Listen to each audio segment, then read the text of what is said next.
Shalom umat Tuhan. Saya percaya bahwa kita boleh ada sampai hari ini, itu semua karena anugerah Tuhan bagi kita. Sebab itu tidak ada alasan untuk kami datang memuji menyembah Tuhan dari tempat ini, bahkan di rumah-rumah Bapak Ibu Saudara. Biarlah kami tetap berseru dan berharap hanya kepada Tuhan. Sebab firman Tuhan berkata, sebab aku ini Tuhan Allahmu, memegang tangan kananmu dan berkata kepadamu, janganlah takut, aku yang menolong engkau. Haleluya.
menjauhi rohmu yang suci, kau sabar dan kau dekat,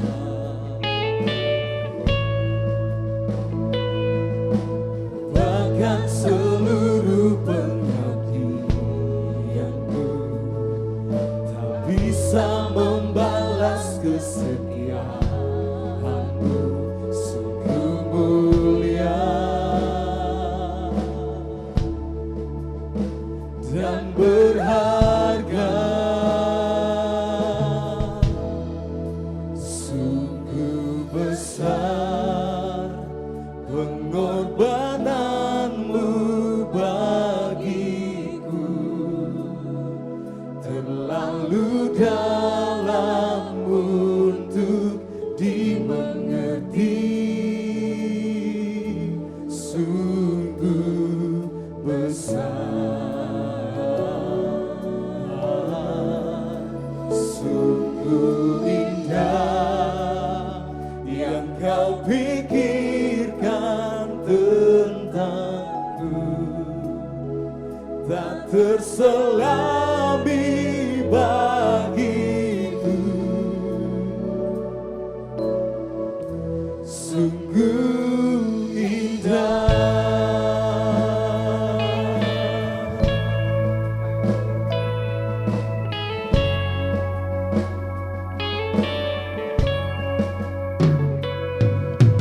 Kemanakah aku dapat pergi, menjauhi rohmu yang suci, kau sahabat dan kau dekat, kau dekat,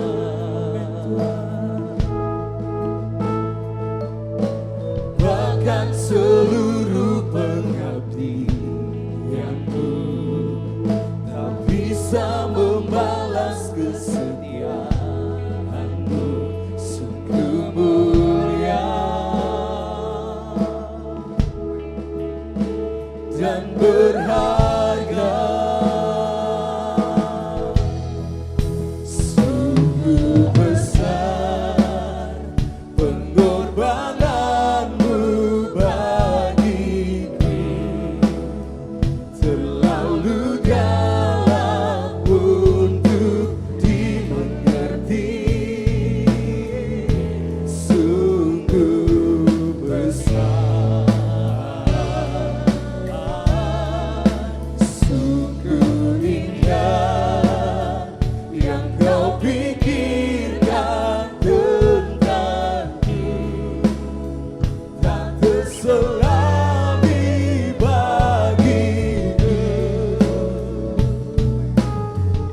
sungguh indah, sungguh besar, sungguh besar pengorbananmu bagiku, terlalu dalam untuk dimengerti,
Sebab Kau yang menjaga keluar masuk kami. Kaulah kota benteng kami Tuhan. Kami mau berharap hanya padamu, sebab Kau satu-satunya harapan dalam hidup kami. Terima kasih Tuhan. Terima kasih Tuhan.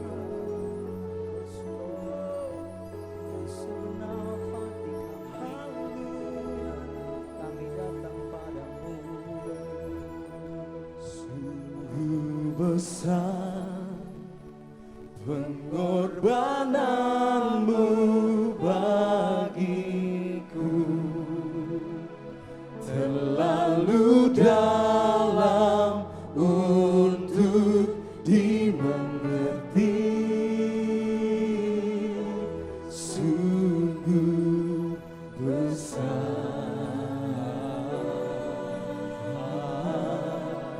sungguh indah yang Kau pikirkan tentangku, tak terselami bagiku. Sungguh indah,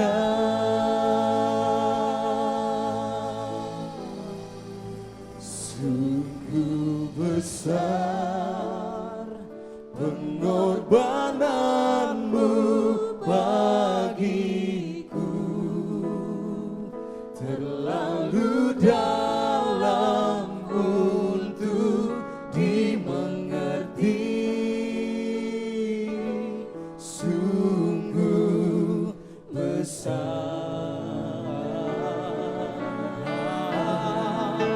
sungguh indah yang Kau pikirkan tentangku, tak terselami bagiku. Sungguh indah, sungguh indah, sungguh. Oh, praise the name of the Lord our God. Oh, praise His name forevermore. For endless days we will sing Your praise. Oh Lord, our God. Oh, praise the name of the Lord our God. Oh, praise His name forever.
kekuasaan dan kemuliaan hanya bagimu. Allah Bapa, di dalam nama Tuhan kami Yesus Kristus, sempurnalah karyamu dalam kehidupan kami. Terima kasih Engkau hadir bersama kami lewat kuasa Roh Allah yang kudus yang bekerja di tengah-tengah ibadah di pagi ini. Baik kami hamba-hambamu dalam pelayanan langsung dari Keik Yehuda, begitu pula umat Tuhan di tiap rumah tangga dan keluarga masing-masing, di kota Sorong bahkan di mana saja mereka menyaksikan ibadah online ini. Terima kasih Tuhan Yesus, penyertaan-Mu sungguh sempurna, cinta kasih-Mu juga sempurna atas kehidupan kami. Terpujilah nama-Mu dari selama-lamanya sampai selama-lamanya. Tiba saatnya kami akan mendengarkan kebenaran firman-Mu. Roh Kudus kuasai kami semua, bahwa kami tenggelam dalam hadirat Allah. Buat kami duduk manis di hadapan Tuhan. Kami menerima pengajaran yang berasal dari Gunung Sion. Kami minta kasih karunia urapan hikmat-Mu turun atas kami semua, termasuk hamba yang akan memberitakan kebenaran firman-Mu. Mampukan kami tidak saja menjadi pendengar, tapi menjadi juga pelaku-pelaku firman yang setia dalam perkataan, sikap, tingkah laku maupun perbuatan kami. Terima kasih Tuhan, atmosfer hidup kami semuanya disterilkan oleh darah Yesus. Pagari kami dengan tembok berapi, malaikat-Mu mengawal kami. Terpujilah nama-Mu. Dalam nama Tuhan Yesus Kristus, kami telah siap menerima kebenaran firman Tuhan. Haleluya. Amin. Amin. Shalom warga kerajaan sorga, saudara-saudaraku kekasih dalam Tuhan kita Yesus Kristus, umat kepunyaan Tuhan yang terpelihara dengan heran dan ajaib, terbahagiakan oleh penyertaan, perlindungan dan kasih Bapa di sorga. Selamat pagi, selamat berhari Minggu, Tuhan Yesus memberkati. Mari kekasih Kristus, kita dengarkan kebenaran firman Tuhan yang akan kita baca sebentar nanti, terambil dari Yeremia pada pasal 29 ayatnya yang ke-11. Yeremia pasal 29 ayatnya yang ke-11. Demikian firman Tuhan, sebab aku ini mengetahui rancangan-rancangan apa yang ada padaku mengenai kamu. Demikianlah firman Tuhan, yaitu rancangan damai sejahtera dan bukan rancangan kecelakaan, untuk memberikan kepadamu hari depan yang penuh harapan. Haleluya, luar biasa. Ini sebuah kebenaran yang absolut sifatnya dan harus dipegang teguh dalam keyakinan, dalam iman, dalam percaya orang-orang yang percaya kepada Kristus. Apalagi di tengah-tengah suasana yang sedang melingkupi dunia pada hari-hari ini. Wabah virus corona yang begitu luar biasa secara masif, dahsyat, menular di mana-mana. Banyak jiwa telah terenggut nyawanya, jutaan jumlahnya. Banyak korban yang masih sedang dirawat, yang masih sedang dalam pengamatan dan sebagainya. Tidak saja di dunia luar sana, di bangsa Indonesia, termasuk di negeri di mana kita berada. Memang dalam kefanaan dunia ini, umat kekasih catat baik-baik. Selama kita hidup di dunia tempat tumpangan yang fana ini, takkan pernah ada seorang pun terbebas dari masalah, terbebas dari persoalan. Tanpa peduli apapun status sosial orang itu, tanpa peduli apapun pangkat, jabatan, kedudukan orang itu, entah kepada engkau hai si kaya ataupun si miskin, baik engkau yang duduk di tahta kekuasaan ataupun engkau yang raja jelata, baik engkau yang orang-orang terpinggirkan dalam lingkungan sosial, ataupun engkau yang sedang beralam kondisi yang mapan dan nyaman, baik engkau yang disebut si buruk rupa ataupun si tampan, pasti semuanya punya masalah. Tapi ada persoalan besar yang dihadapi oleh orang-orang yang percaya, apalagi di hari-hari terakhir ini saudaraku. Dengarkan baik-baik. Jika kita berada di luar kebenaran firman Allah, kita tidak pernah akan mendapat pengertian yang benar tentang mengapa harus ada masalah. Itu sangat-sangat jelas. Anda dan saya pun tidak punya stok tentang alasan untuk melahirkan ide yang paling ideal ataupun rumusan yang paling pas untuk kita katakan bagaimana kita belajar mengatasi sebuah masalah, mengerti sebuah masalah. Hanya ide Bapa di sorgalah, sekali lagi hanya ide Bapa sorgawilah, itu yang mampu menuntun saudara dan saya untuk mengerti maksud daripada setiap masalah. Ada pujian yang berkata segala yang terjadi untuk membuatku lebih mengenal, mengerti akan Engkau. Tiada seorang pun hari-hari ini terbebas dari diskusi dan diskusi tentang masalah. Pasti topik COVID-19 menempati trending topik. Percakapan sehari-hari di rumah-rumah di mana saja Anda dan saya berada. Tapi pertanyaannya ketika tadi saya katakan bahwa jika hidup di luar kebenaran firman Allah, kita tidak pernah akan dapat mengerti dengan benar tentang mengapa harus ada masalah. Maka tuntunan pada saat pagi hari ini kekasih Kristus membawa kita kembali untuk mengerti apa sesungguhnya masalah itu hadir di tengah-tengah kehidupan kita. Bagi kekristenan, masalah ada dalam kurikulum sekolahnya Tuhan. Setiap sekolah pasti dipandu oleh kurikulum. Dan di sekolahnya Tuhan pun ada kurikulum. Kurikulum, saudaraku. Dan dalam sebuah sekolah, hal yang selalu membuat tidak tenang, membuat seseorang kemudian merasa tidak nyaman untuk seketika, adalah ketika musim ujian itu tiba. Termasuk juga dalam perjalanan rohani saudara dan saya, umat kekasih Kristus. Dalam perjalanan rohani kita di sekolahnya Tuhan, saudaraku. Tapi ada sebuah kekhususan yang luar biasa bagi gereja Tuhan, bagi saudara dan saya, umat kepunyaan Tuhan. Bahwa sesungguhnya, sebetulnya kita tidak pernah akan kesulitan dalam menghadapi ujian demi ujian masalah itu. Sebab setiap ujian demi ujian masalah dan persoalan, semua orang pasti ingin mendapatkan solusi, mendapatkan jalan keluar, mendapatkan jawaban. Lalu bagaimana dengan kekristenan, saudaraku?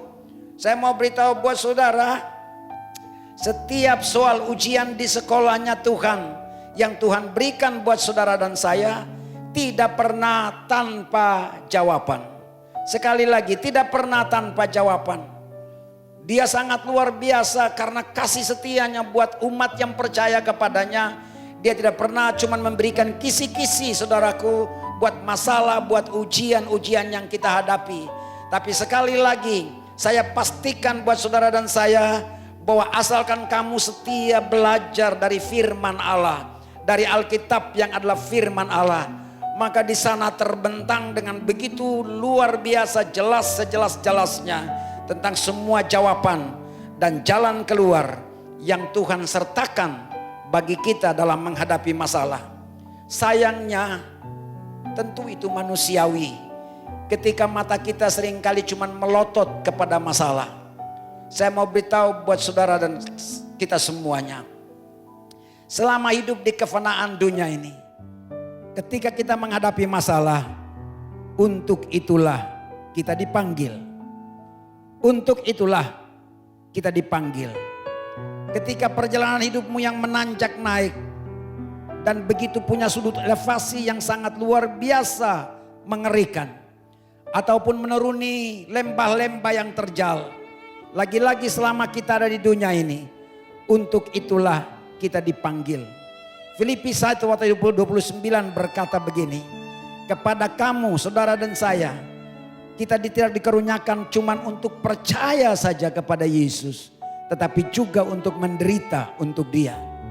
Menderita untuk Dia bukan sebuah jasa yang kita berikan untuk membayar Dia, tetapi menderita untuk Dia itu sebagai satu bukti eksistensi kita, bahwa ketika kita hidup dalam kebenaran, kita tidak mau mendua hati, tidak mau menjadi orang-orang yang ambigu, yang ambivalen, bahwa hanya sekali Yesus kita percayai, tetap Yesus untuk selama-lamanya. Jika demikian, apa sajakah tujuan Tuhan mengizinkan saudara dan saya kita semua orang-orang yang percaya, termasuk siapapun, untuk menghadapi masalah. Pagi ini ada 4 alasan yang saya sampaikan buat kekasih-kekasih Kristus, untuk kita renungkan sungguh-sungguh dan untuk kita hidupi. Yang pertama, kita diizinkan untuk ada dalam masalah supaya kita belajar bercermin diri tentang siapa kita di hadapan Tuhan. Yang pertama, supaya kita belajar bercermin diri tentang siapa kita di hadapan Tuhan. Seringkali di sekolahnya Tuhan kita mengeluh. Bahkan persungutan-persungutan pun mengalir keluar dari hati, pikiran, dan dari mulut kita. Ada banyak orang kemudian menempatkan Kristus di kursi terdakwa dan berkata Tuhan tidak adil, Tuhan tidak adil, Tuhan tidak adil. Dan hal ini seringkali terjadi pada mereka yang merasa mapan rohani, kepada mereka yang merasa bahwa dia memiliki standar kualitas rohani yang dia katakan teruji dan terukur. Dia sendiri memberikan penilaian tentang raport rohaninya, dan dia merasa dia hebat secara rohani. Dia mungkin mengklaim, Tuhan, bukankah saya setiap hari membangun mesbah untukmu dan keluarga saya? Bukankah setiap saat saya setia datang beribadah kepadamu? Bukankah setiap saat saya hidup dalam doa, pujian, penyembahan? Bukankah setiap saat saya setia dalam di komsel-komsel, datang ke ibadah-ibadah dimanapun ada kesempatan untuk itu? Lalu kenapa kemudian masalah ini menimpa saya? Saya mau beritahu buat saudara kekasih Tuhan sekali lagi, adalah sangat berbahaya. Itu terjadi karena kita memposisikan diri kita sebagai sosok yang punya kuasa untuk menentukan raport rohani kita. Kita menilai diri kita dan kita merasa itu wajar, itu normal. Saya mau beritahu itu sama dengan kita sedang mencoba mengambil alih kedaulatan Tuhan. Sebab semua dialah yang berhak untuk memberikan penilaian rohani buat saudara dan saya. Seberapa standar kualitas rohani kita, seberapa besar perjalanan rohani kita yang menaik atau mendatar ataupun menurun. Ingat baik-baik kekasih Kristus, ada bahaya besar bagi siapapun yang coba memberikan acungan jempol, memberikan penilaian tentang kualitas rohani dirinya sendiri. Itu berbahaya sekali. Itu namanya orang yang sombong rohani. Umat kekasih Kristus, saya dan Anda, kita tidak punya hak untuk memberikan nilai rohani atas diri kita. Tuhanlah yang berhak. Ada pelajaran berharga dari sosok-sosok dalam Alkitab yang untuk seketika mencoba mengambil pena dan menulis raport rohaninya sendiri, dan sangat fatal ketika berhadapan dengan Tuhan.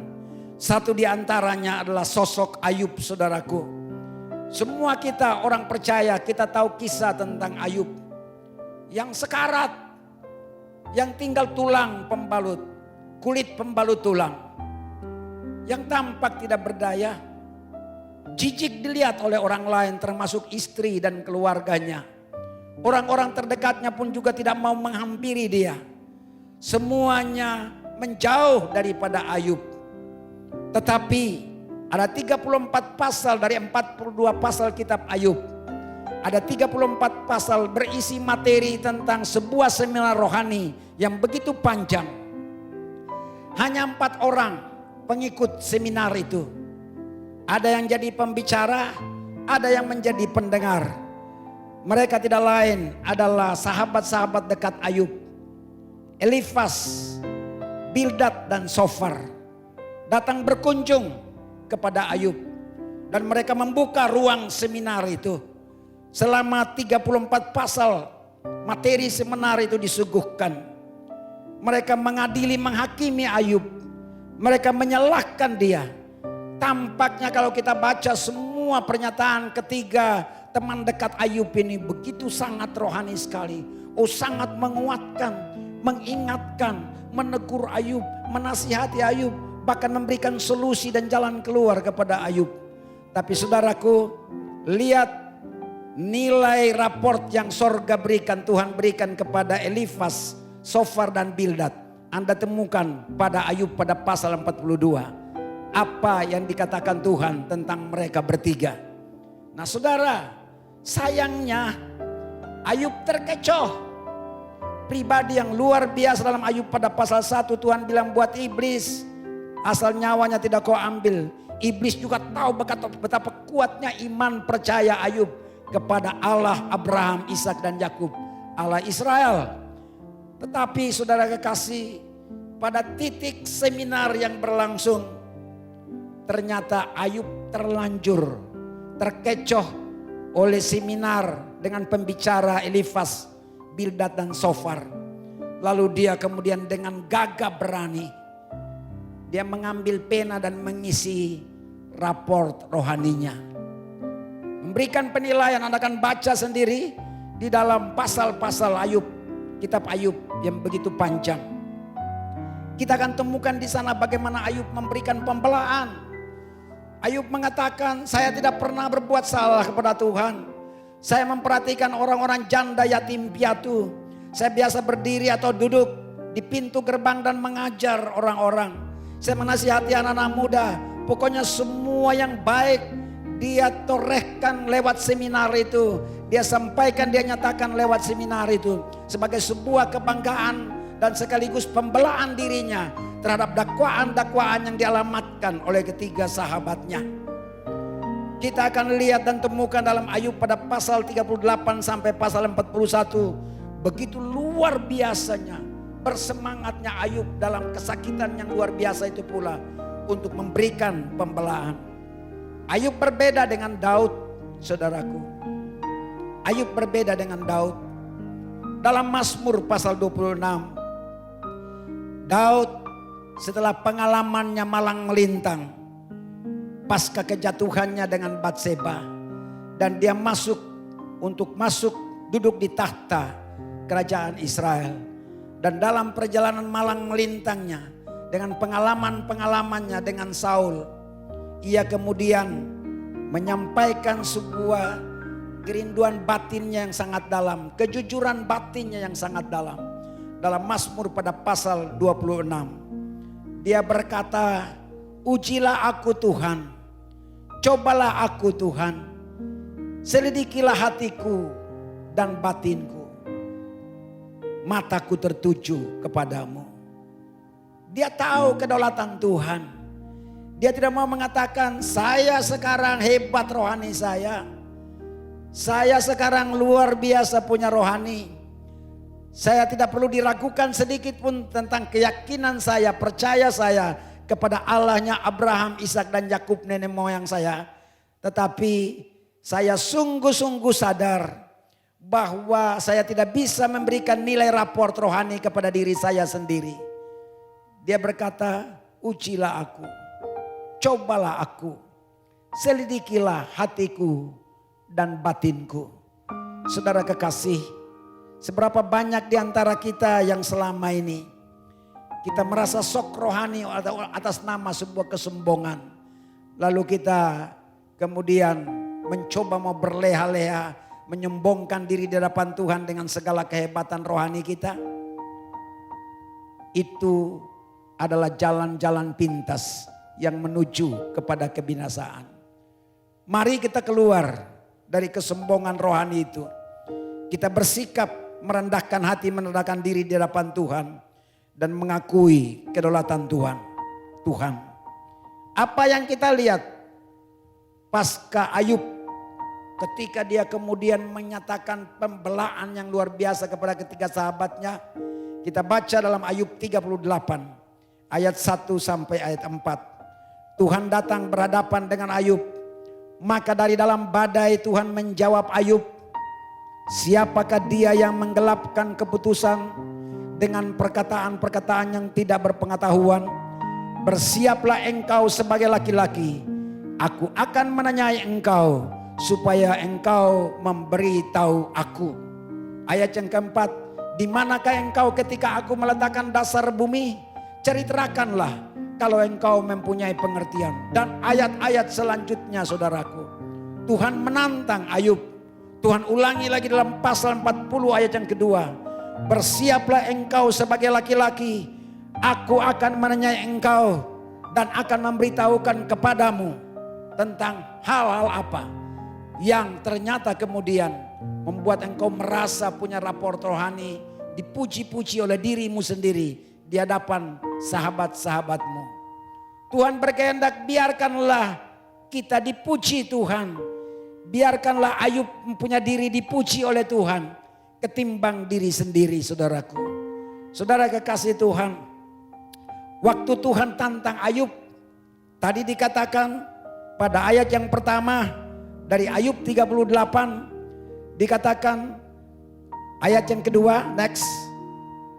Siapakah dia yang menggelapkan keputusan dengan perkataan yang tidak berpengetahuan terus? Bersiaplah engkau sebagai laki-laki. Ini dia, tahan. Bersiaplah engkau sebagai laki-laki. Aku akan menanyai engkau supaya engkau memberitahu aku. Apa yang sedang Tuhan tantang kepada Ayub? Tuhan bilang, Ayub, kesombonganmu akan menjadi tidak sombong apabila kau bisa sanggup membuktikan jawaban yang tepat atas pertanyaanku. Waktu saya menciptakan langit bumi dan segala isinya, kau ada di mana? Waktu bintang, bulan, matahari saya ciptakan, kau ada di mana? Waktu laut dan daratan, binatang-binatang, hewan-hewan, burung-burung di udara, tanaman, pepohonan, rumput-rumput, semua yang diciptakan, waktu itu kau ada di mana?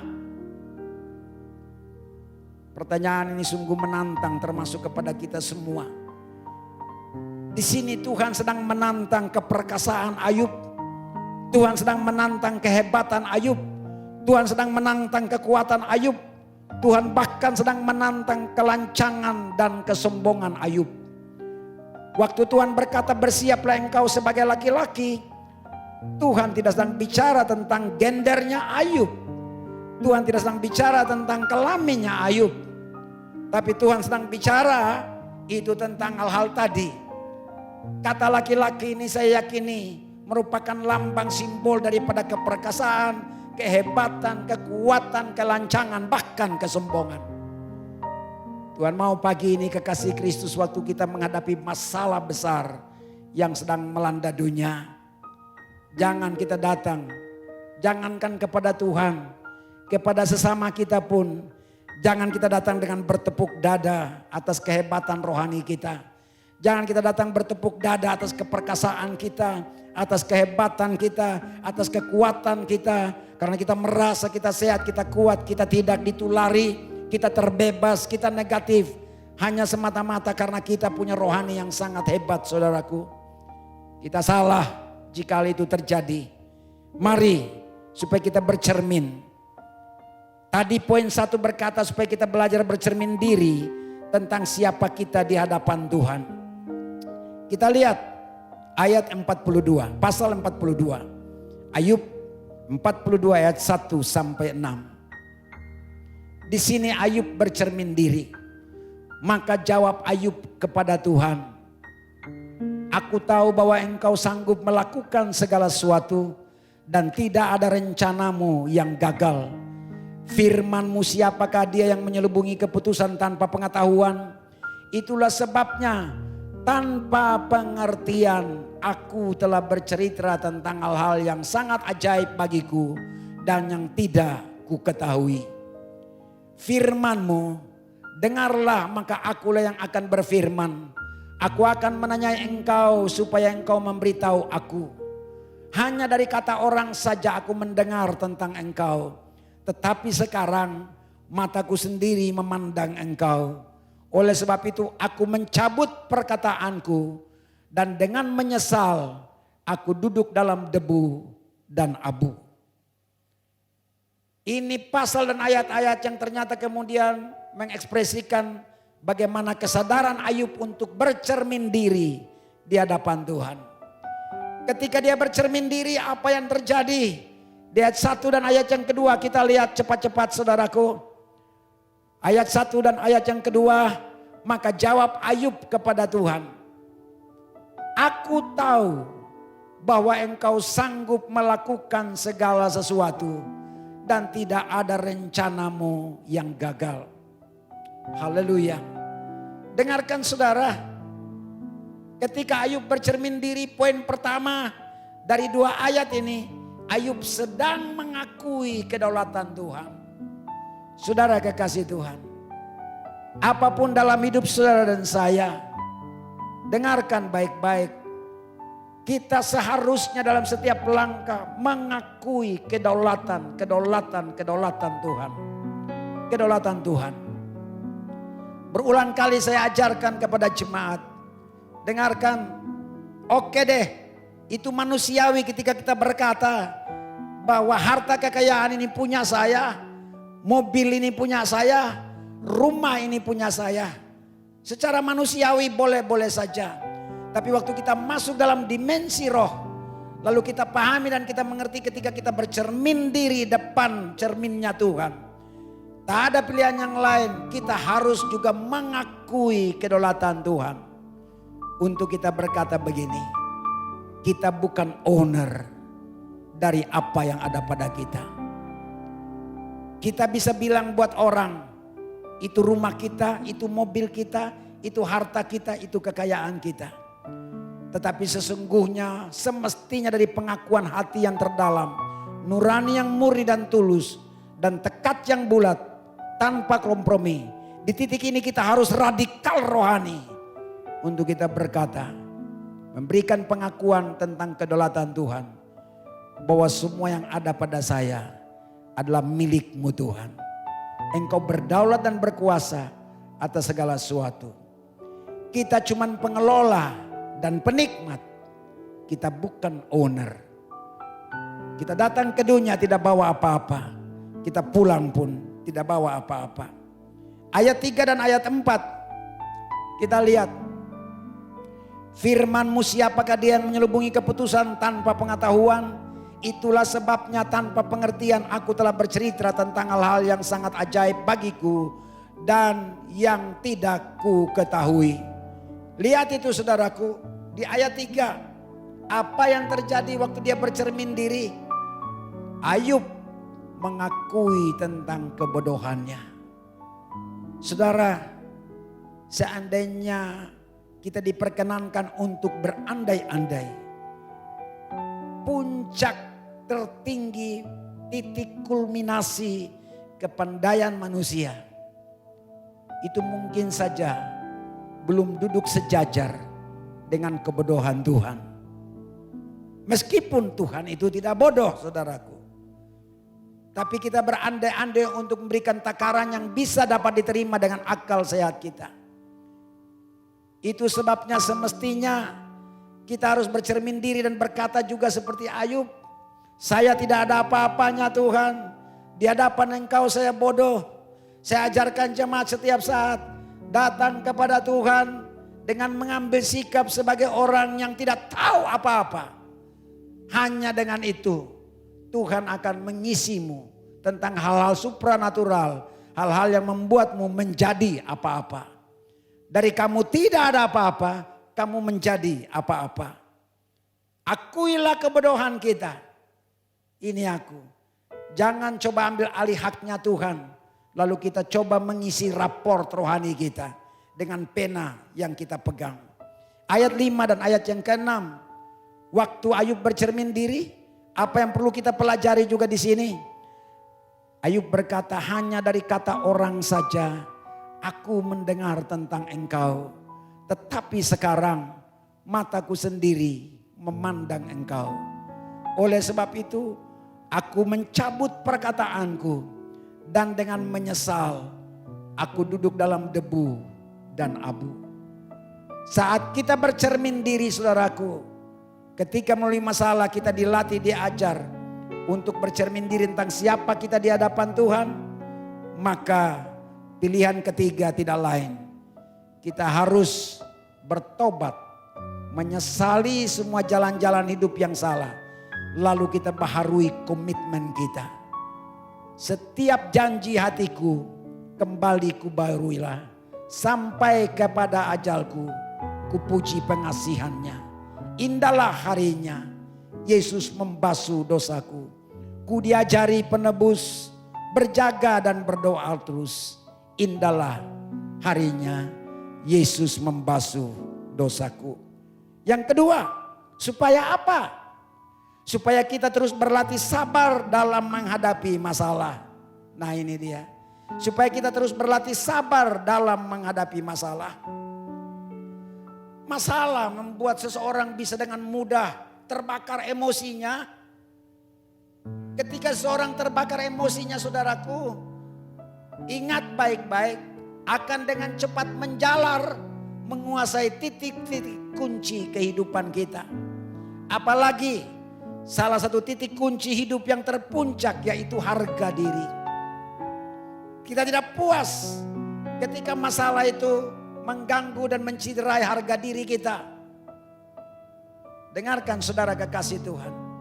Buat orang yang percaya Yesus telah menggadaikan harga dirinya pada satu pribadi. Tiada lain ialah Yesus Tuhan. Seseorang yang masih mempertahankan harga dirinya ketika dia merasa sedang terciderai oleh sesuatu yang datang dari luar. Dan ketika dia kemudian terpicu emosinya yang luar biasa. Dan menjalar sampai ke titik-titik strategis kehidupannya. Maka dengarkan baik-baik. Sangat disayangkan orang tipe begini yang sesungguhnya selalu suka mempertahankan harga diri. Umat percaya, warga gereja, warga kerajaan. Seberapa besar nilai harga dirimu dan harga diriku? Saya sangat percaya kita semuanya telah menerima pengajaran bahwa kalau kita sadar akan kekristenan kita, maka kita tahu hari ini harga diri kita adalah senilai pengorbanan Kristus di Golgota. Senilai tubuh dan darah yang telah dia korbankan buat saudara dan buat saya. Dengarkan baik-baik, emosi menjadi tidak terkendali tentunya. Apalagi ketika letupan masalah itu datang melalui orang lain yang menjahili hidupmu. Berhati-hati di sana dan waspadalah. Ya. Karena di titik ini saudaraku, ada dampaknya yang sangat luar biasa.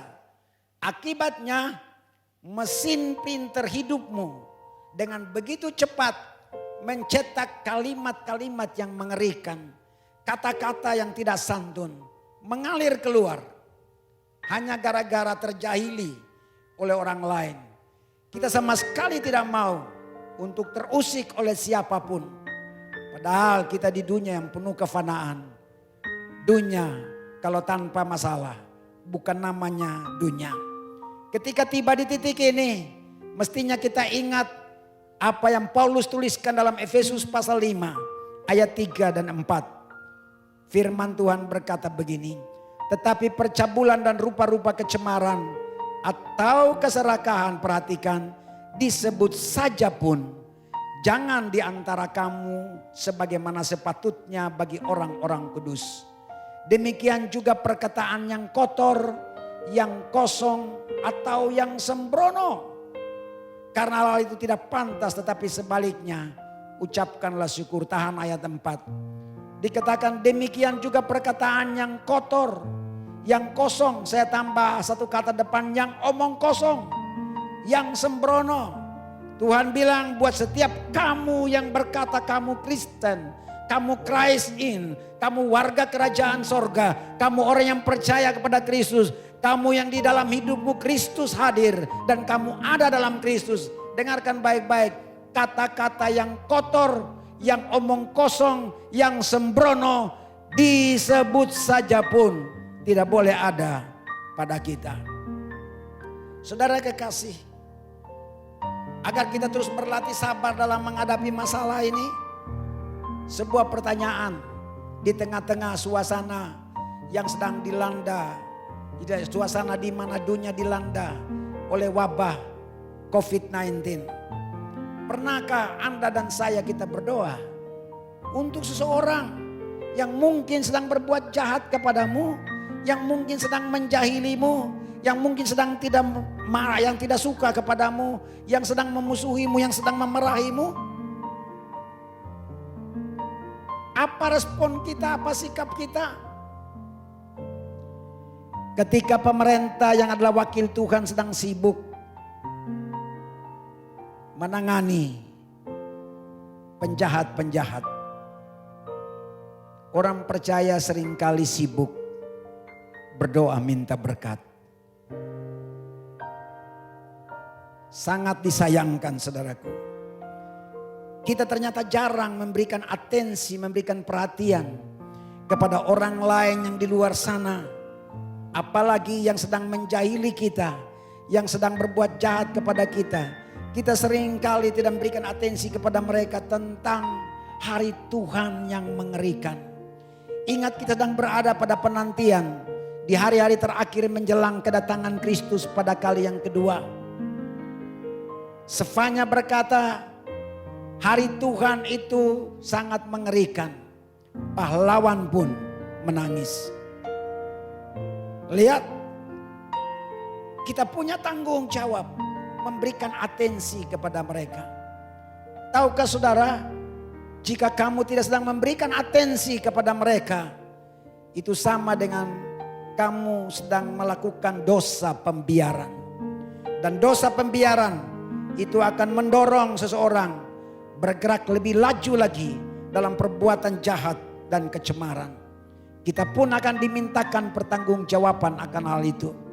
Ingatlah kisah Hofni dan Pinehas, kedua putra daripada Imam Eli. Ketika Imam Eli melakukan pembiaran terhadap apa yang mereka lakukan di bait, di rumah Tuhan. Ya, di Silo saudaraku, apa yang terjadi? Karena dosa pembiaran, Imam Eli pun kemudian mati ketika tabut Allah dirampas oleh Filistin. Kita perlu merenungkan isi hati Tuhan terhadap hal-hal yang seperti begini saudaraku. Ya, seriuskah pula kita pada saat pagi hari ini? Saya tantang saudara dan saya bermohon ampun dan meminta belas kasihan Tuhan atas bangsa Indonesia, atas kota Sorong, bahkan atas seluruh dunia. Karena wabah COVID-19 yang sedang melanda dunia ini. Ataukah kita sedang sibuk terpancing emosi karena tidak sabar menunggu bantuan uang dan ataupun sembako dari pemerintah dan lembaga-lembaga sosial di musim kesukaran ini? Mana yang sedang membuat kita sibuk? Saya mau beritahu buat saudara, kalau kita jujur hari ini dimanapun kita berada, kesibukan topik yang paling terpuncak yang dibicarakan, yang diceritakan, yang didiskusikan tidak lain adalah ketakutan tentang COVID-19. Tentang virus corona. Yang ODP lah, yang PDP lah, yang positif. Bahkan orang tanpa gejala OTG. Itu yang kita diskusikan tiap saat. Saya mau tantang kita semua. Seberapakah waktu yang kita siapkan dalam sehari untuk kita diskusikan dan kita komunikasikan kepada pribadi yang berdaulat atas hidup kita, yang bisa menentukan karena kedaulatannya kapan COVID-19 berhenti? Sedih. Kita beri porsi yang paling kecil, bahkan mungkin tidak ada sama sekali. Mari kita renungkan isi hati Tuhan dalam Yesaya 33 ayat 11a. Katakanlah kepada mereka, demi aku yang hidup, demikianlah firman Tuhan Allah, aku tidak berkenan kepada kematian orang fasik, melainkan aku berkenan kepada pertobatan orang fasik itu dari kelakuannya supaya ia hidup. Bertobatlah, bertobatlah dari hidupmu yang jahat itu. Mengapakah kamu akan mati hai kaum Israel? Saya mau beritahu buat saudara, ini firman Tuhan berkata, dia bilang, aku Tuhan tidak berkenan kepada kematian orang fasik, melainkan berkenan kepada pertobatan mereka. Kalau sorga berkepentingan karena Tuhan tidak menghendaki satupun manusia yang dibinasakan, melainkan selamat. Kita yang berseru kepadanya, lalu tidak membawa tanggung jawab ini, Saudara kekasih Tuhan, untuk sekolah kesabaran, bersiaplah jika kita diremehkan. Bersiaplah jika kita kemudian dikerdilkan, kita direndahkan, kita dicemooh, bahkan terhinakan harga diri kita. Karena ingat tadi harga diri kita senilai pengorbanan Kristus di Golgota. Amsal 16 ayat 32. Orang yang sabar melebihi seorang pahlawan. Orang yang menguasai dirinya melebihi orang yang merebut kota. Oh, bayangkan saudaraku. Orang yang sabar melebihi seorang pahlawan. Luar biasa atribut dari sorga ini. Orang yang menguasai diri melebihi orang yang merebut kota. Luar biasa sekali. Luar biasa. Adalah mustahil apabila kita rindu agar Sorong ini penuh kemuliaan Tuhan. Agar terjadi pertobatan yang luar biasa terjadi di Sorong.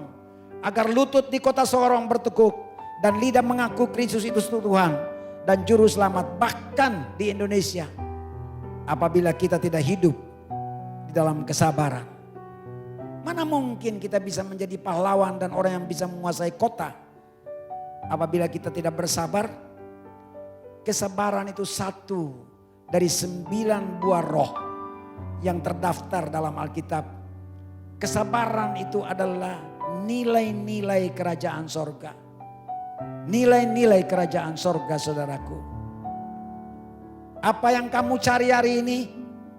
Mau menjadi orang sukses, kah menjadi orang bernilai? Berulang kali saya ajar jemaat kekasih Kristus. Kejarlah menjadi orang bernilai ketimbang menjadi orang sukses. Dunia mencari kesuksesan, warga kerajaan mencari kehidupan yang bernilai. Karena orang sukses belum tentu memperindah orang lain, tapi orang bernilai pasti memperindah orang lain. Haleluya. Asalkan kita punya nilai kesabaran apalagi dalam kelemahan, niscaya Tuhan akan mengangkatmu dan mengangkatku keluar dari masalah. Saya buat pernyataan ini untuk kita renungkan dalam-dalam. Dunia cuma mau pakai kamu karena kelebihan yang ada pada kamu. Dunia sulit memakai kamu dengan alasan karena kekurangan dan kelemahan kamu. Bahkan tidak pernah sama sekali. Dunia cuma mau memakai saudara dan saya karena dia melihat pada kita ada kelebihan. Itu dia mau. Tapi lebih daripada itu dia tidak mau. Tapi tahukah saudara, Bapa di sorga dalam nama Yesus memakai saudara dan saya. Dia memulainya dari melihat kelemahan-kelemahan kita. Berbeda saudaraku. Tuhan panggil dan pakai saudara dan saya lewat kelemahan-kelemahan kita. Ayat ini luar biasa untuk kita renungkan. Yakobus 4 ayat 5. Janganlah kamu menyangka bahwa kitab suci tanpa alasan berkata, roh yang ditempatkan Allah dalam diri kita diingininya dengan cemburu. Tahan itu saudaraku. Lihat. Ternyata Tuhan bilang begini, roh yang aku tempatkan dalam diri kamu, hai umat yang percaya, aku tempatkan itu, kuingini dengan cemburu. Tapi ini bukan kecemburuan yang negatif. Saya percaya ini kecemburuan yang sangat positif sekali. Kenapa Tuhan cemburu? Diingini dengan cemburu atas roh yang dia tempatkan dalam diri kita. Saya mau beritahu, Allah itu roh. Kita tidak bisa bersekutu dengan dia jika kita tidak seragam dengan dia. Hendaklah kamu kudus karena aku kudus, kata Tuhan. Kita hanya terkoneksi dengan dia apabila manusia roh kita itu benar. Itu sebabnya Tuhan berkata, roh yang kutempatkan padamu, kuingini dengan cemburu. Luar biasa. Mengapa dia ingin dengan cemburu? Karena bagi Tuhan sesuatu yang ilahi ini harus aku ikhlaskan dan aku tempatkan dalam bejana tanah liat. Idealnya bejana itu harus misalnya dari emas yang paling murni, logam mulia. Maka itu masuk di akal sehat. Tetapi apa boleh dikata? Kalau tidak aku lakukan mereka semuanya binasa. Aku ikhlaskan meskipun dengan cemburu. Aku tempatkan roh itu pada yang cuma tanah liat ini. Pada yang cuma debu tanah ini. Percayalah Tuhan tahu. Meskipun dalam kecemburuan dia taruh hal yang ilahi dalam diri Anda dan saya yang cuma tanah liat ini. Percayalah akan terjadi karena Tuhan sendiri melakukan hal yang mustahil bagi manusia lewat kehidupan saudara dan saya. Haleluya. Yang ketiga, apa sih ide Tuhan, tujuan Tuhan sehingga kita diizinkan alam masalah? Yang ketiga, supaya kita kebal menghadapi celoteh dunia, cibiran dunia. Seringkali kita terima celoteh dari dunia ini, cibiran dari dunia ini, ya. Apalagi ketika kita punya sebuah masalah, ketika kita tertimpa sebuah masalah, hai anak-anak Tuhan, hai warga kerajaan. Seringkali orang di luar sana berasumsi dan kemudian menggunakan sebuah pernyataan yang sudah lama sekali begitu tumbuh subur dalam kehidupan dunia. Mereka kemudian berkata, rasain, sekarang tiba saatnya apa yang kamu tuai itu daripada apa yang kamu tabur dulu. Hukum tabur tuai berlaku, rasain. Sombong kamu bilang kamu anak Tuhan, sekarang kamu rasain. Saya mau beritahu buat saudara, menyakitkan jika cibiran seperti begini datang. Apakah saudara pikir semua orang-orang kudus, orang-orang yang sekarang sudah ada di sorga saksi iman seperti yang tercatat dalam Ibrani pasal 11, mereka tidak kemudian mengakhiri jalan hidupnya dengan sesuatu yang sungguh-sungguh mengerikan, penuh penderitaan? Banyak saksi-saksi iman mengalaminya. Dan apakah itu adalah hukum tabur tuai? Dengar saudara kekasih, jangan sampai kita kemudian termakan asumsi. Kalaupun hal itu terjadi, ikhlaskan saja hidupmu untuk kamu berlatih kebal, saudaraku. Ya, memang sering kita tidak puas jika kebenaran yang ada pada kita itu terusik, saudaraku. Pagi ini, jangan biarkan kebenaran diri sendiri bersemayam di lubuk hatimu, di pikiranmu. Ikhlaskanlah kebenaran Kristus, kebenaran yang berpribadi itu mendiami hidupmu. Hanya dengan itu percayalah, waktu kebenaran dari Kristus yang memenuhi kehidupan kita, percayalah semua cibiran yang datang dari manapun, Tuhan ambil alih. Dia pakukan ketika dia tersalib di Golgota. Dia ambil alih dan dia tanggungnya. Kita akan bertanya, di mana letak kekuatan jaminan Tuhan ketika kita dicebiri?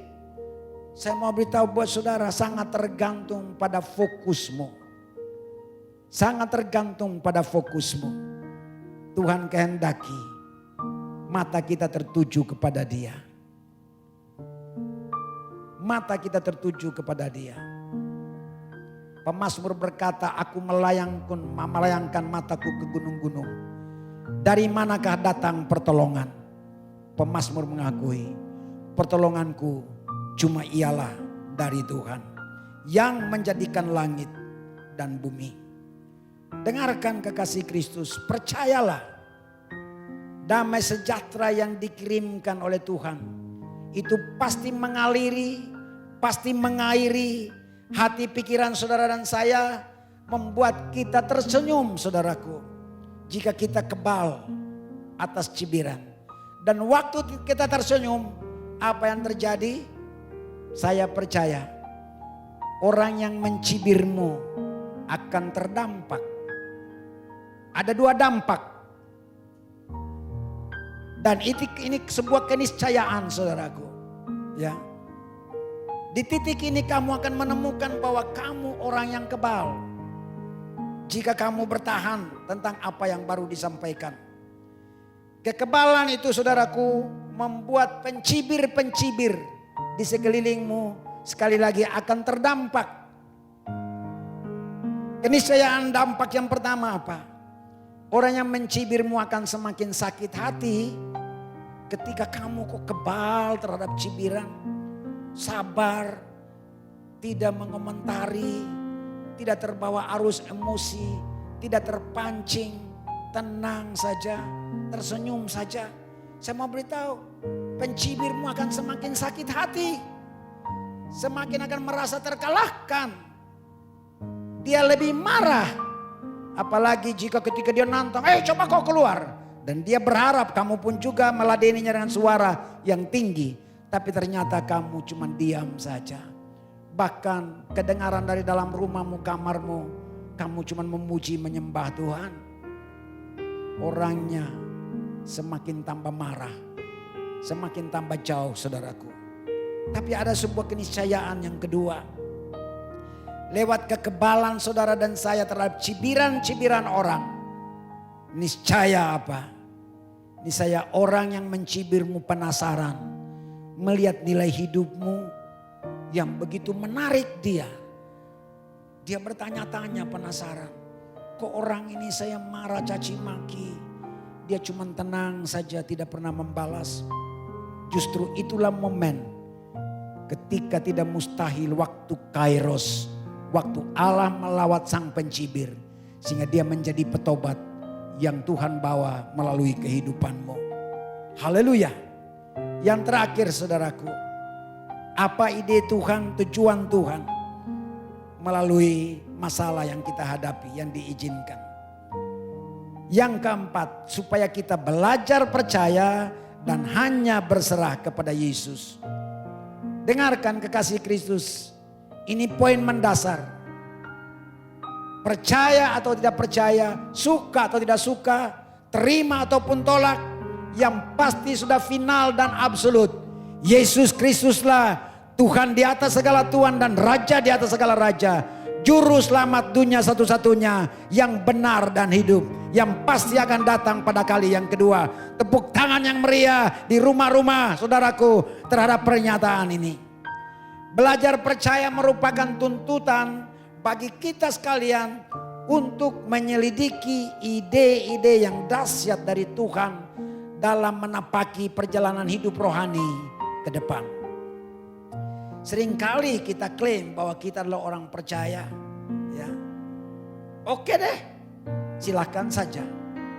Padahal sebetulnya kita baru masuk dalam kategori orang yang belajar percaya. Orang percaya karena pernyataannya sendiri, pernyataan yang terbawa perasaan dan emosinya, itu bisa tergolong tidak percaya sama sekali.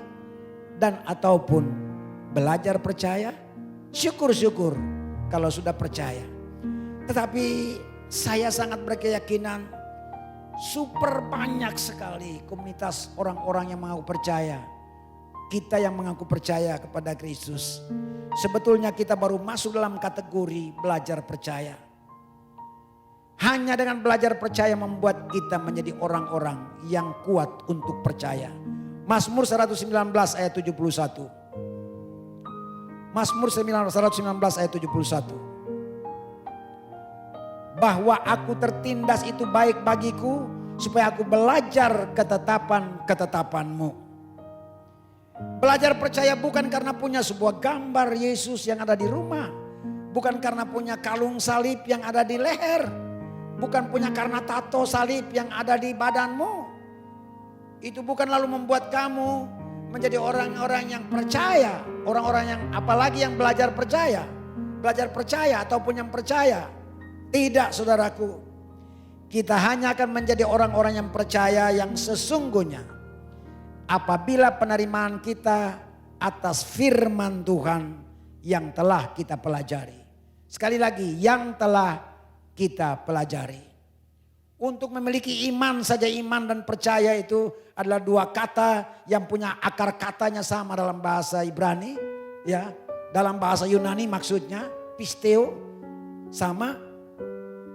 Itu saja saudara kekasih Tuhan. Itu datang dari pendengaran akan firman. Iman muncul karena pendengaran. Kalau tidak dengar firman, takkan mungkin ada iman. Dan firman itu bukan soal kata-kata, bukan soal logos, tetapi sesuatu kekuatan supranatural yang bekerja karena terhubung dengan Efesus 2 ayat 8 dan 9. Itu pemberian Tuhan. Tapi untuk belajar percaya itu sendiri harus diperkaya dengan pengetahuan tentang kebenaran, tentang firman Allah itu sendiri. Tadi dikatakan aku tertindas itu baik bagiku supaya aku belajar ketetapan-ketetapanmu. Ketetapan-ketetapan itulah firman Allah. Dengan belajar firman Allah, semakin teguh kokoh kuatlah percaya kita kepadanya, saudara kasih Tuhan. Firman Allah itu menyangkut hal yang sudah, yang sedang dan akan terjadi, yang berhubungan dengan nubuatan. Ya. Tapi saudara kekasih, di hari-hari terakhir banyak orang Kristen mendua hati. Banyak orang Kristen bersifat ambigu. Bahkan munafik. Karena mereka hanya mempercayai segala sesuatu yang telah terjadi. Sementara apa yang sedang terjadi masih direka-reka asal usulnya. Apalagi apa yang dinubuatkan akan terjadi ke depan. Yang dinubuatkan akan terjadi ke depan. Mereka malah meragukannya. Saya mau beritahu buat saudara. Seandainya kita hidup di zaman Nabi Mika. Ketika dia berkata tentang nubuatan pada Mika 5 ayat 1. Kita mungkin juga menjadi orang-orang munafik yang tidak percaya. Kita percaya Mika 5 ayat 1. Karena Kristus sudah lahir 2000 tahun silam. Membuat kita percaya. Jika demikian, perkataan firman Tuhan apapun yang telah tercatat dalam Alkitab yang adalah firman Tuhan. Semestinya kita yakini sungguh itulah perkataan-perkataan yang sifatnya absolut. Kenapa demikian? Yesaya 55 ayat 11. Berkata begini, demikianlah firmanku yang keluar dari mulutku. Ia tidak akan kembali kepadaku dengan sia-sia. Ya, tetapi ia akan melaksanakan apa yang kukehendaki dan akan berhasil dalam apa yang kusuruhkan kepadanya. Dengarkan itu. Dari kitab Kejadian sampai kitab Wahyu semua yang dikatakan sebagai firman Allah. Yang keluar dari mulutnya Tuhan bilang. Tidak akan pernah kembali kepadaku dengan sia-sia. Tapi akan melakukan apa yang Tuhan suruh. Dan pasti berhasil saudaraku. Pasti berhasil. Nah, orang yang belajar percaya pada akhirnya selalu berserah kepada Yesus. Dalam berserah jangan pernah bersungut. Berarti berserah itu juga adalah ekspresi ucapan syukur. Umat kepunyaan Tuhan. Ingat Yeremia 29 ayat 11 tadi. Sebab aku ini mengetahui rancangan-rancangan apa yang ada padaku mengenai kamu. Demikianlah firman Tuhan. Yaitu rancangan damai sejahtera bukan rancangan kecelakaan. Untuk memberikan kepadamu hari depan yang penuh harapan. Haleluya. Haleluya.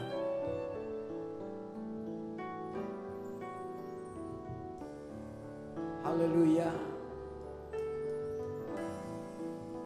Indah rencanamu Tuhan. Amin. Di dalam hidupku, walau ku tak tahu dan ku tak mengerti semua jalanmu. Dulu ku tak tahu Tuhan, berat ku rasakan, hati menderita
pujian ini.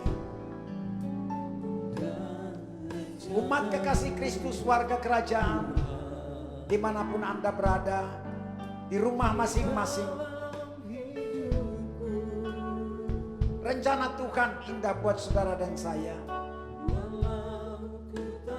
Seluruh akumulasi rencana indah itu berwujud nyata lewat pengorbanannya di Golgota.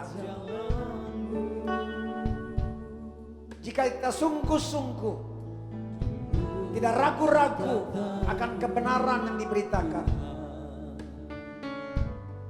bersiaplah dirimu untuk mengambil bagian dalam sakramen perjamuan kudus. Kalau kita pernah bersikap seperti Ayub, ini waktunya akuilah kedaulatan Tuhan. Akuilah kebodohan kita di hadapan Dia. Dan mari kita baharui komitmen kita. Tuhan mengasihi saudara dan saya. Tuhan mengasihi kita di kota Sorong. Tuhan mengasihi kita di bangsa ini. Tuhan sanggup berubah segala sesuatu. Dia menunggu langkah radikal kita untuk datang kepadanya. Haleluya.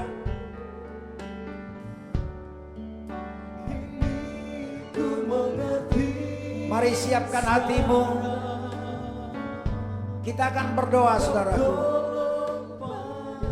Segala puji syukur, hormat dan kemuliaan bagimu Bapa. Kebenaran firman-Mu telah diberitakan dan kami dengar. Dalam keterbatasan kami mohon Roh Kudus tolong. Mampukan kami semua, baik yang berbicara maupun yang mendengar. Kami renungkan, kami hati sungguh kebenaran firman ini. Dan kami boleh menjadi pelaku firman yang setia. Saatnya ketika kami akan tiba mengambil bagian dalam sakramen perjamuan kudus, Tuhan, biarlah ketika kami mengambil bagian di dalamnya, kami sungguh-sungguh membaharui komitmen kami. Kami serius kepada Engkau. Tiap saat kami tidak memandang kepada masalah, tapi biar mata kami tertuju kepadamu. Tuhanlah yang punya tanggung jawab untuk mengatasi masalah yang kami hadapi. Terima kasih Bapa, terpuji namamu. Kami minta ampun atas segala dosa dan salah kami. Dosa dan kesalahan bangsa Indonesia. Dosa dan kesalahan kami di kota ini ya Tuhan. Dosa dan kesalahan kami jemaat-Mu, kami minta ampun. Darah Yesus basuh, bersihkan, sucikan, kuduskan kami. Jadikan kami layak bagimu, pun layak mengambil bagian dalam sakramen ini. Kami tidak memandang hosti dan cawan anggur cuma sebagai lambang semata. Kami minta dicurahkan dari tahta Bapa di sorga kuasa tubuh dan darah Yesus. Penuhi hosti dan cawan anggur ini. Terima kasih Bapa, terpuji namamu. Dalam nama Tuhan Yesus, kami siap menyambut sakramen ini dan bersyukur kepada Bapa di sorga. Haleluya. Amin.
bangkit berdiri.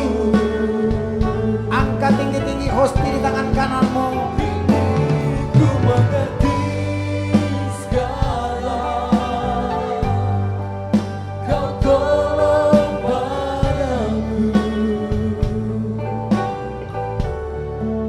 Kini ku melihat dan ku merasakan indah rencana. Haleluya. Haleluya. Dengarkan kesaksian Alkitab pada malam waktu sebelum Yesus diserahkan. Di meja perjamuan yang mengambil roti, seraya mengucap syukur yang memecah-mecahkannya dan berkata, inilah tubuhku yang telah diserahkan bagi kamu. Perbuatlah ini setiap kali kamu makan daripadanya, menjadi peringatan akan daku. Percayakah kekasih Kristus saat kita makan dari hosti ini, kita telah dalam persekutuan dengan tubuh Kristus Tuhan kita? Makanlah dengan penuh iman dalam nama Yesus.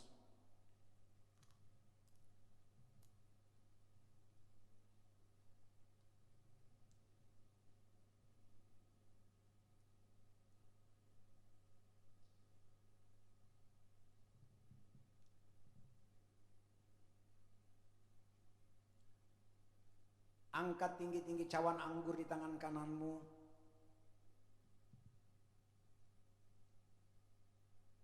Dengarkan pula kesaksian Alkitab setelah makan. Yesus mengambil cawan anggur itu dan berkata, inilah perjanjian baru yang dimeteraikan oleh darahku. Darah yang telah dicurahkan untuk menghapus dosa umat manusia, dosa dunia.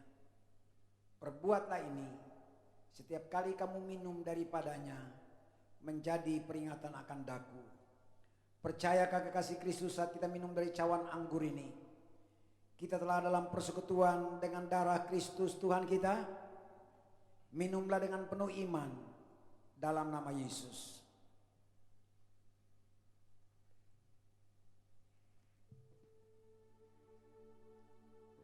Naikkan syukurmu bagi Dia. Bersyukurlah bagi Dia. Bersyukur, bersyukur bagi Dia. Terima kasih Tuhan. Kami bersyukur. Segala pujian, hormat, kemuliaan bagi-Mu.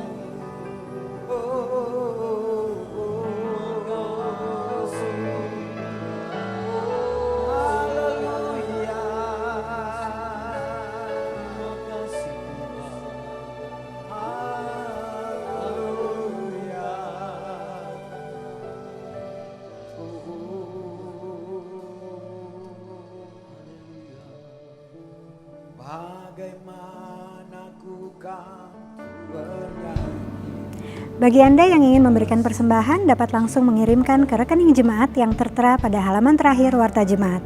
Dan untuk informasi kegiatan pastoral lainnya dapat langsung menghubungi sekretariat di nomor berikut atau dapat langsung memfollow akun Instagram dan Facebook kami. Sekian informasi minggu ini, Tuhan Yesus memberkati.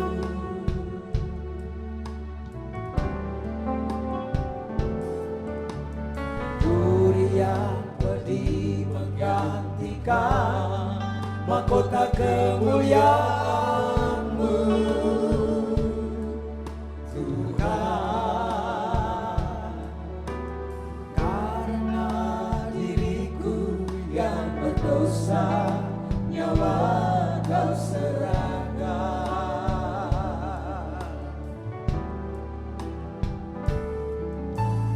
Kau balut luka di hatiku dengan kasih yang tulus. Dosa yang merasuk Kau basuh dengan darah-Mu tulus.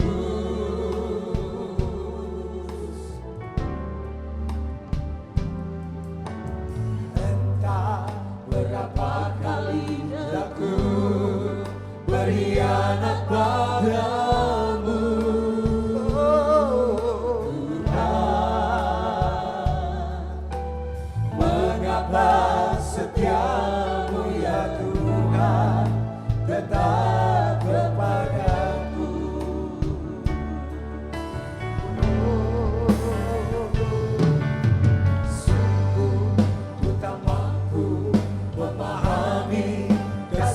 setiamu,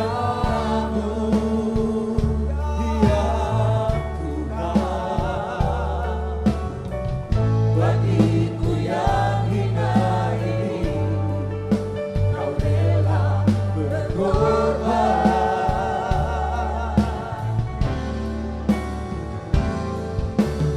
Apakah ku sanggup membalas kasih dan setiamu, ya Tuhan?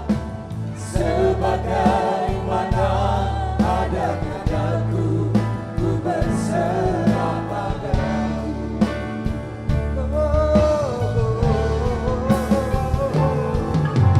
Sungguh ku tak mampu memahami kasih dan setiamu, ya Tuhan. Bagiku yang hina ini, Kau rela berkorban.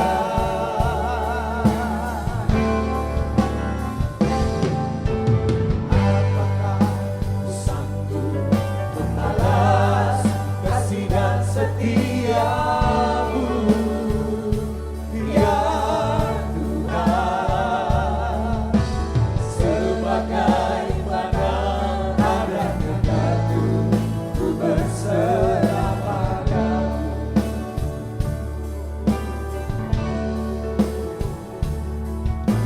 Sebagaimana adanya daku, ku berserah padamu.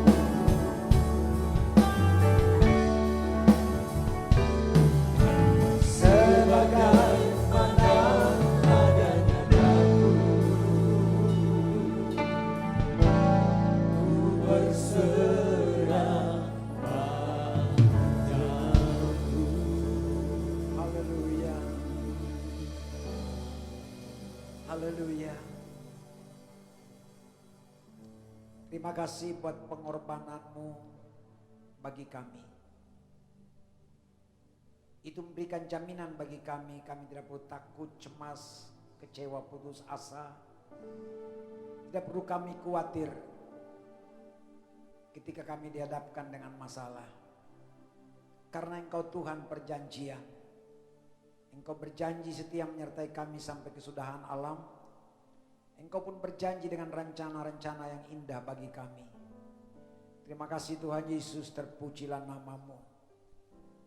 Biarlah lewat momen ini, ketika kebenaran firman-Mu telah kami dengar, ketika kami kemudian ikut mengambil bagian dalam sakramen perjamuan kudus, kami benar-benar menjadi orang-orang yang sadar akan kedaulatan Tuhan. Kami sadarkan kelemahan, keterbatasan, bahkan kebodohan-kebodohan kami. Dan kami baharui komitmen-komitmen kami kepadamu. Kami percaya Tuhan tidak membiarkan kami sendirian dalam menghadapi masalah. Terima kasih Tuhan Yesus, terpujilah namamu. Kami mau berdiri bagi bangsa Indonesia di tengah-tengah masalah wabah COVID-19 yang dihadapi. Tuhan, kami minta belas kasihan-Mu turun buat bangsa ini. Ampuni dosa-dosa kami di bangsa ini ya Tuhan. Kami seringkali mencela, menghina, memfitnah. Kami seringkali mengolok-olokkan Engkau. Kami seringkali ya Tuhan mengkhianati, menghina Engkau. Ampuni kami akan semuanya itu. Pun ampuni dosa-dosa kami di kota di mana kami berada, daerah di mana kami berada. Ampuni semua kami ya Tuhan. Selamatkan kami oleh kasih-Mu. Tebus kami dengan darah-Mu. Kami berdoa belas kasihan Tuhan. Kelak memulihkan segala sesuatu sesuai dengan rencana-Mu. Kami percaya ini momen-momen ketika mana akan terjadi teofani bagi banyak orang. Roh Allah melawat banyak orang.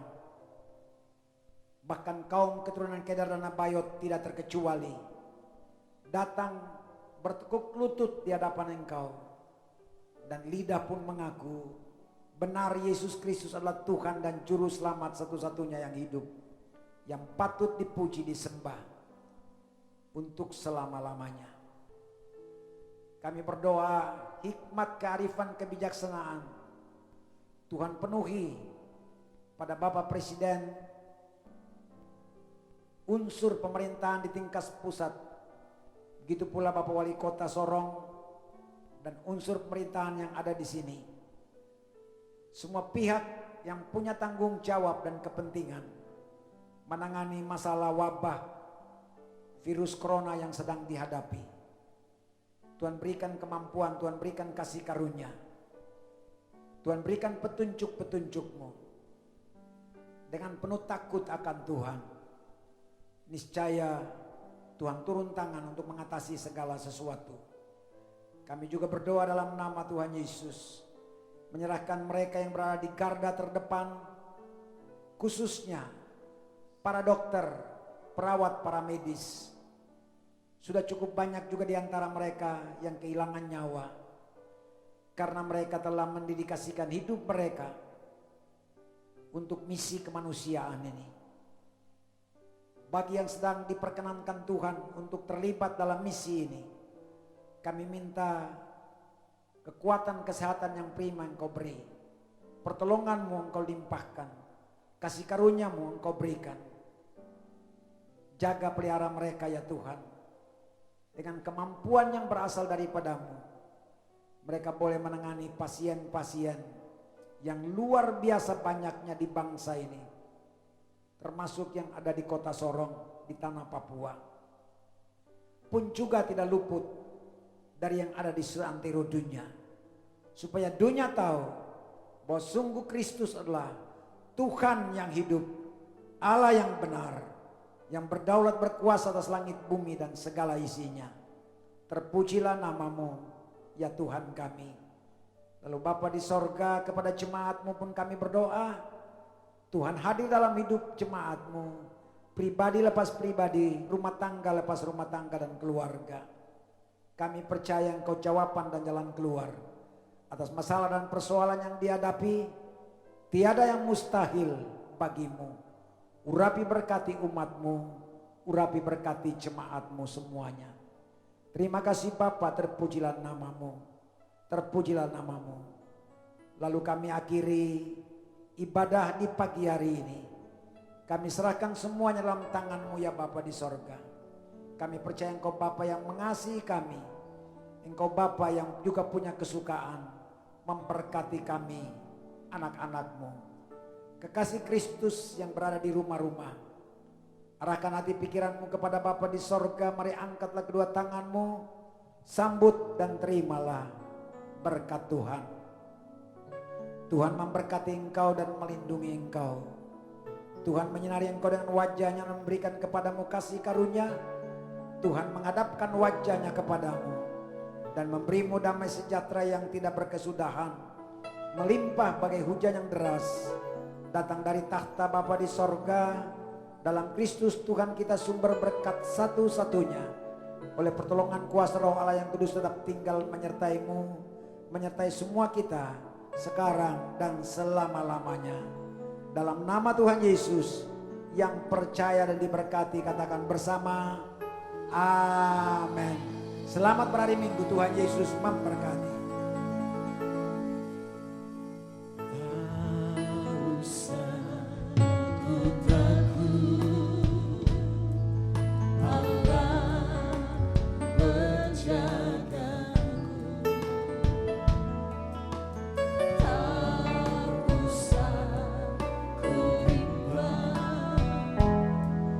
Yesus peliharaku, tak usah ku susah, Roh